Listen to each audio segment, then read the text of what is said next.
Yan mga idol, magandang araw po sa inyong lahat at ayan ang ating niluto. Tahong at pinritong isda mga idol at tara, samahan nyo muna ako magluto at ito ay sandaling lutuin lang mga idol. Siyempre maraming bawang, maraming sibuyas at maraming luya para manuot yung lasa niya sa sauce niya mga idol.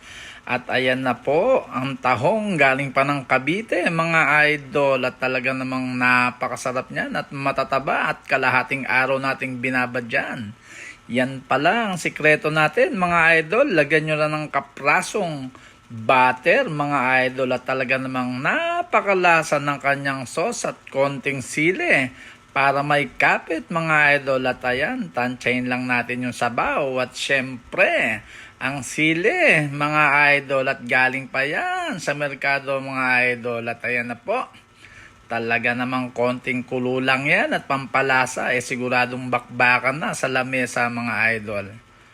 Yan, konting kulo na lang mga idol at sigurado na yan at ayan na po, sandok dito, sandok doon ang ating gagawin. At talaga namang pati ako gusto nang kumain mga idol at kita nyo naman napakataba ng tahong mga idol at ayan na po. Halina po kayo sa pagkainan at ayan na po ang finished product natin. Bye bye!